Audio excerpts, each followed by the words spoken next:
La herencia arqueológica atribuible al largo periodo temporal que denominamos Edad del Hierro representa en Asturias un campo de estudio privilegiado. Tuvo su desarrollo durante los 800 años transcurridos entre el final de la Edad del Bronce y la plena implantación romana. En este tiempo, el poblado fortificado constituye el único tipo de asentamiento conocido en Asturias y se manifiesta como la creación más representativa, poderosa y reconocible de los pueblos establecidos en el noroeste peninsular. Los castros son aquí los primeros asentamientos estables conocidos. Eran poblados fortificados de fácil defensa que fueron reforzados con fosos, murallas, empalizadas y parapetos. En Asturias, su aparición señala el comienzo de la Edad del Hierro. El incremento demográfico que se registró en toda Europa impulsó la fijación de grupos humanos en pequeñas aldeas y derivó en una mayor competencia por el acceso y control de los recursos imprescindibles para la supervivencia de la comunidad. El castro fue el elemento material físico, pero también la representación más clara, más poderosa del poder y de la reivindicación de esos territorios por parte de la comunidad. Pensar en sociedades que tienen que lo colectivo es más importante que lo individual y la pervivencia de esa comunidad campesina está en el horizonte que guía todos los actos de esas comunidades. Este fenómeno castreño no es exclusivo del noroeste de la península ibérica.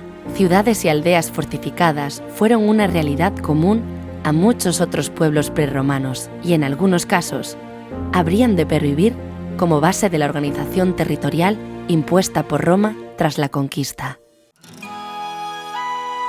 En Asturias, la sedentarización que dio lugar a las primeras fundaciones hacia el 800 a.C. se produjo durante un periodo caracterizado climáticamente por un ambiente algo más frío y lluvioso que el actual.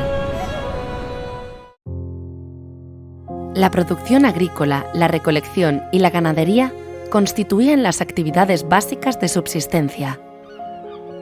La geografía castreña en nuestra región abarca todos los biotopos, desde la línea de costa en el Cantábrico hasta la cordillera en sus principales pasos hacia la meseta.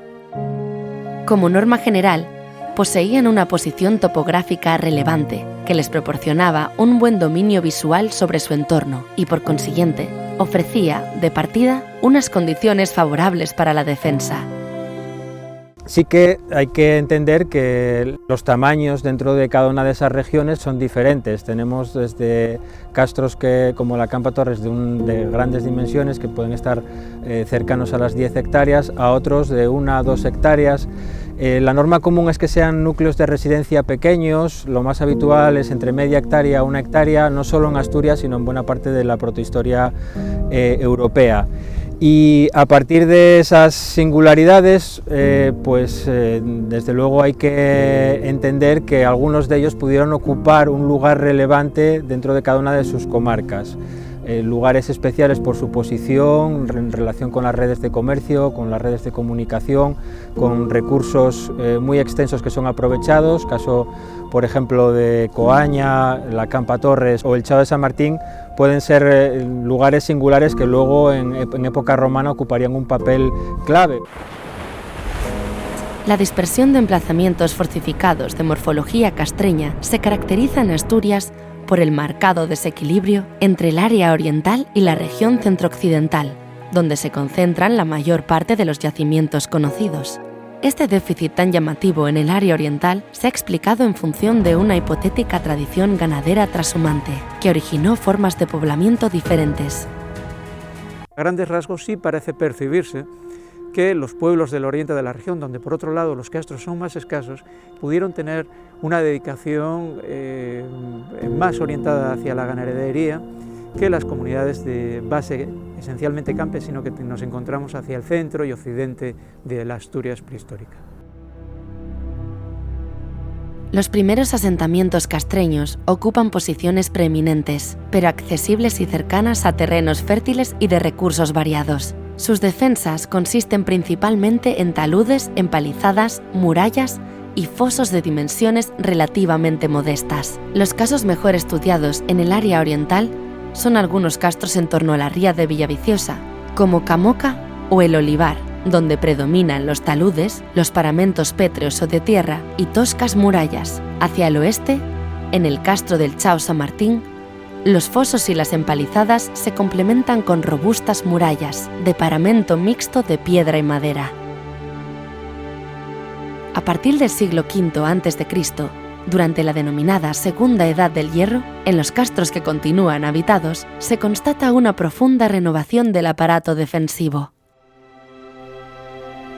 No es lo mismo la fortificación de la Primera Edad del Hierro, de menor monumentalidad, que las presentes a lo largo de la Segunda Edad del Hierro. Las comunidades de la Primera Edad del Hierro pues, desarrollan fosos de menores dimensiones, estructuras de carácter ya monumental, pero de menor escala, y sin embargo a partir de la Segunda Edad del Hierro, entre el siglo V y IV a.C., se da un salto cuantitativo y cualitativo, digamos, en la escala y en los patrones de fortificación. A lo largo de la Segunda Edad del Hierro, en distintos castros asturianos y también en otros recintos protohistóricos peninsulares, se introduzca una variante de la muralla lineal, que es la muralla compartimentada en módulos o cajones a partir del siglo V, IV, fundamentalmente antes de Cristo.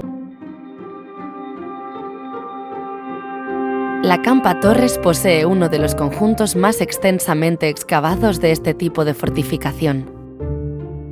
El primitivo recinto prerromano establecido sobre el promontorio que domina el acceso a la península y Cabo de Torres estuvo protegido por una muralla de módulos y un foso antepuesto.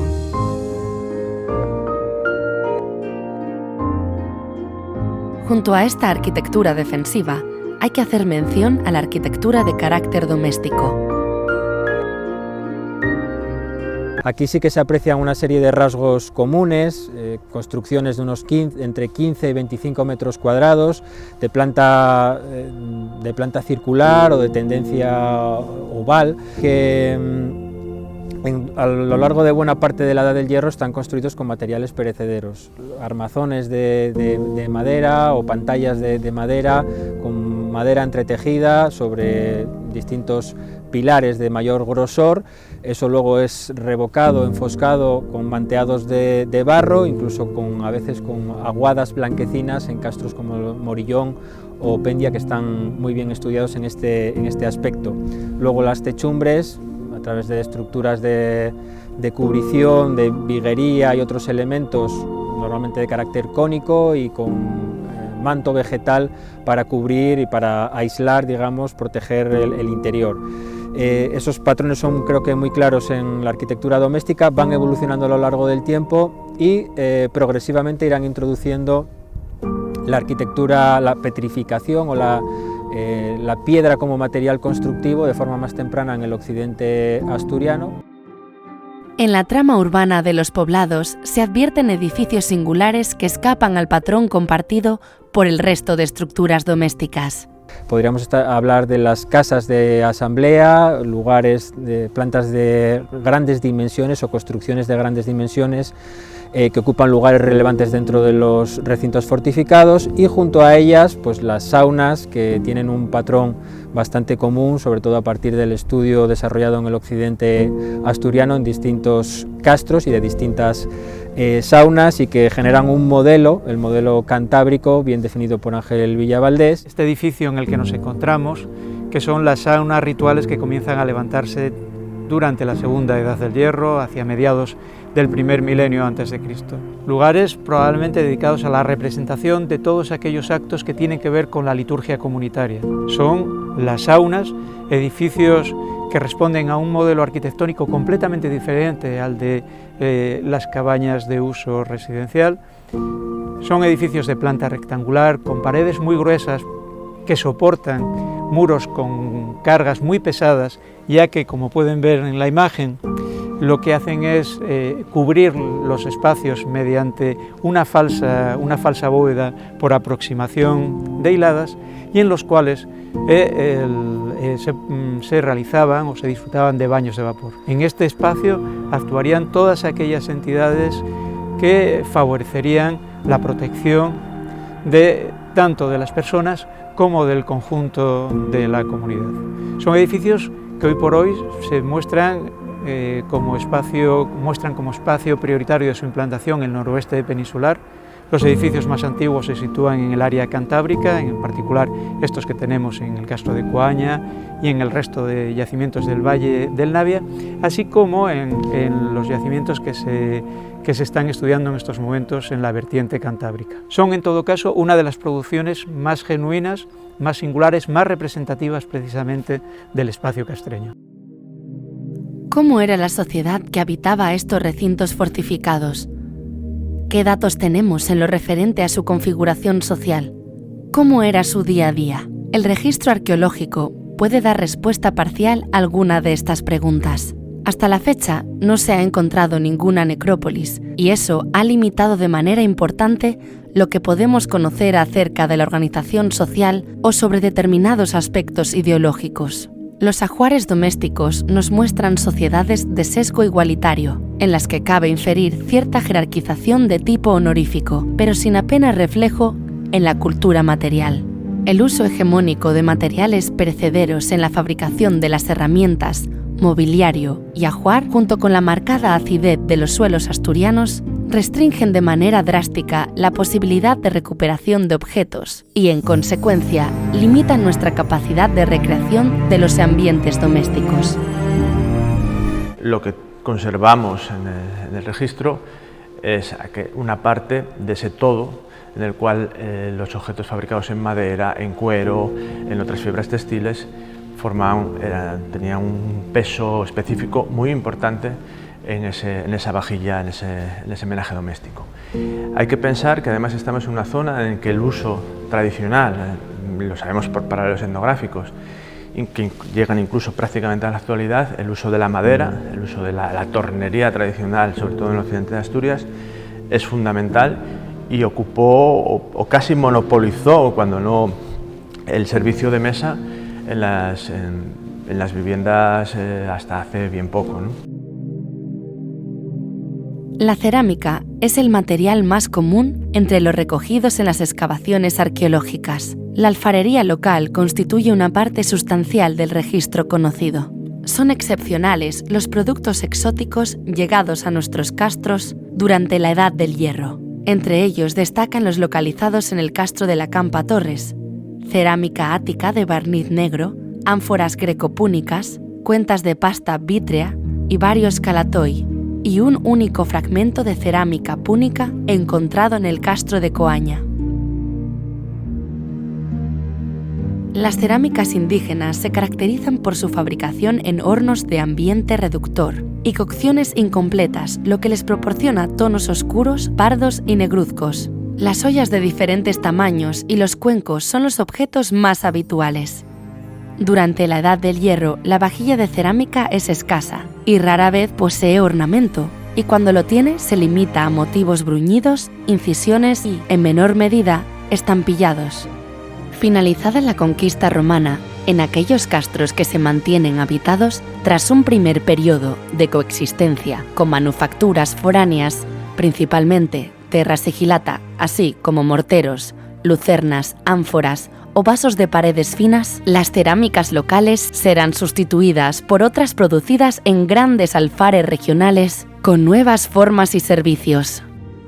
En el noroeste peninsular, la riqueza mineral en cobre, estaño, plomo, hierro y oro propició una intensa actividad metalúrgica. Fragmentos de vasijas horno, moldes, escorias, restos de colada y chatarra, producida durante la fundición y posterior trabajo del metal, son las evidencias más antiguas registradas en los castros de Asturias. Los objetos fabricados en hierro hacen su aparición en el registro arqueológico durante la primera mitad del primer milenio antes de Cristo, en un contexto caracterizado por la continuidad de técnicas metalúrgicas heredadas de la Edad del Bronce. La presencia del hierro en los registros arqueológicos castreños de este área se va a producir en esa primera mitad del primer milenio, pero no vamos a tener en esa primera mitad aún evidencias de procesos de producción locales, sino que lo que nos encontramos son escasísimas piezas y todas ellas son hierros alóctonos, es decir, que habrían llegado procedentes de otros lugares y mediante vías de intercambio comercial. Sí va a ser en la segunda mitad de este primer milenio cuando empezamos a encontrar en los registros arqueológicos ya pruebas de la producción de hierro en los yacimientos y se produce también una multiplicación y una expansión de la elaboración de manufacturas. El uso del hierro se vio favorecido por la abundancia de vetas férricas, riqueza mencionada por Plinio. De todas las venas metalíferas, la más abundante en Cantabria es la de hierro. En la zona marítima que baña el océano hay un altísimo monte que parece increíble. Todo él es de metal. No obstante, los estudios arqueométricos de escorias y hornos han probado que, aunque el procedimiento fundidor era correcto, la insuficiente potencia calórica de los hornos provocaba un escaso y desigual aprovechamiento del mineral. No será hasta época romana cuando se constate la introducción del horno de sangrado y tenga lugar la diversificación y estandarización de la producción que haría del hierro el material hegemónico en la fabricación de herramientas. Aún así, durante la segunda edad del hierro, el repertorio de objetos producidos se amplía, con cerca de 40 tipos, entre los que destacan aperos, utensilios domésticos, adornos personales y armas. Los objetos de bronce quedan relegados a otros usos. Lo que vamos a ver es cómo estos objetos de bronce se van a ir limitando a objetos de pequeño tamaño y que van a ser dedicados sobre todo a piezas de guarnicionería o piezas de carácter suntuario, o pequeños objetos como pudieran ser agujas o anzuelos, pero sobre todo objetos de carácter de adorno personal, de ajuar personal, anillos, broches, pulseras y sobre todo vamos a ver cómo hay un elenco muy importante de fíbulas. Aquí en el yacimiento de la Campa Torres hay una colección enorme de fíbulas o las muy conocidas fíbulas de caballito, ¿no? Que son consideradas como un indicio de celtización en este área del noroeste y norte cantábrico en el que nos encontramos. La metalurgia del hierro permitirá la fabricación de objetos de gran tamaño, muy útiles en el trabajo artesanal y el doméstico, en la guerra y especialmente en las labores agrícolas, que subrayan el carácter campesino de las comunidades castreñas de la segunda mitad del milenio. La introducción del hierro en la fabricación de aperos y herramientas supuso la mejora de la actividad productiva. Entre los castros excavados en Asturias, el yacimiento de la Campa Torres es el que aporta al conjunto más numeroso de restos relacionados con el tratamiento de los metales. La Campa Torres es un yacimiento clave en el contexto territorial en el que nos encontramos y en relación a la cultura castreña. En esta edad del hierro, en este primer milenio antes de Cristo, nos vamos a encontrar con un yacimiento de una superficie muy importante, es el mayor yacimiento de la costa de los Astures, que va a tener una relevancia considerable. Vamos a ver cómo su comunidad se va a especializar en esta producción de objetos, de pequeños objetos de bronce, fundamentalmente de adorno personal. Nos ofrece multitud de restos, desde cubetas de reducción que no encontramos en otros momentos, fragmentos de vasijas de reducción, más de 200 crisoles que se utilizaría para la fundición de ese bronce, es decir, un elenco de materiales muy importante que le hace destacar en el contexto del resto de los castros en este momento.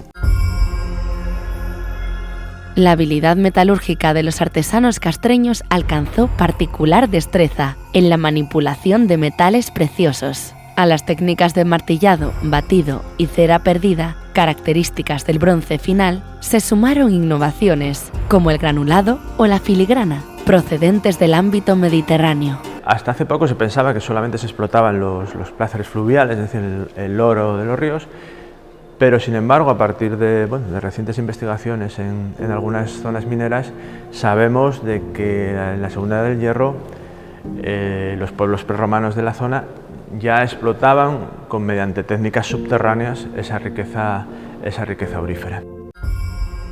Una de las características de la orfebrería castreña cantábrica es la preferencia por el oro como materia prima, mientras que los artesanos al sur de la cordillera recurrieron con mayor frecuencia al uso de la plata.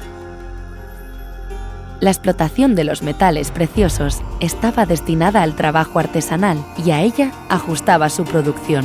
Las diademas o cinturones, torques y arracadas son los productos más representativos. Entre las primeras, la decoración, en ocasiones abigarrada y compleja, reproduce figuras geométricas logradas mediante estampación de punzón o molde. Un caso excepcional en este grupo es la diadema de Moñes. La ejecución es de una complejidad sorprendente. Su iconografía desarrolla, con expresiva calidad narrativa, en palabras del catedrático de Historia Antigua, Francisco Marcos Simón, escenas que simbolizan la apoteosis guerrera a través del tránsito acuático al más allá.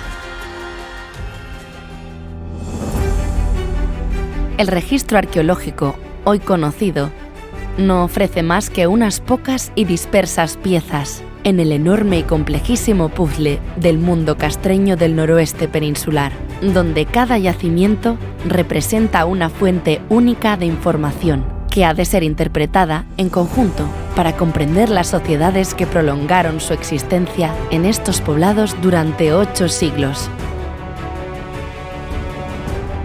Entre los años 29 a.C. y el 19 a.C. se desarrollan las guerras que habrán de concluir con el sometimiento definitivo de astures y cántabros. Las investigaciones arqueológicas ponen de manifiesto el esfuerzo militar desplegado por Roma para culminar la conquista e incorporar estos territorios al poder imperial, y así organizar la explotación de un territorio rico en depósitos auríferos, cuyo beneficio resultaba, tras la reforma monetaria de Augusto, de extraordinaria importancia para la buena marcha de las finanzas imperiales. Tras la victoria militar, Roma promovió procesos de desigualdad social que aceleraron la desestructuración de estas sociedades prerromanas y de las costumbres y códigos que habían regido su comportamiento durante siglos. Décadas después de consumada la conquista de los territorios trasmontanos, astures y galaicos, buena parte de la población indígena aún seguía habitando los viejos poblados castreños, pero en un marco social y urbanístico en el que nada quedaba ya de su origen igualitario y autónomo.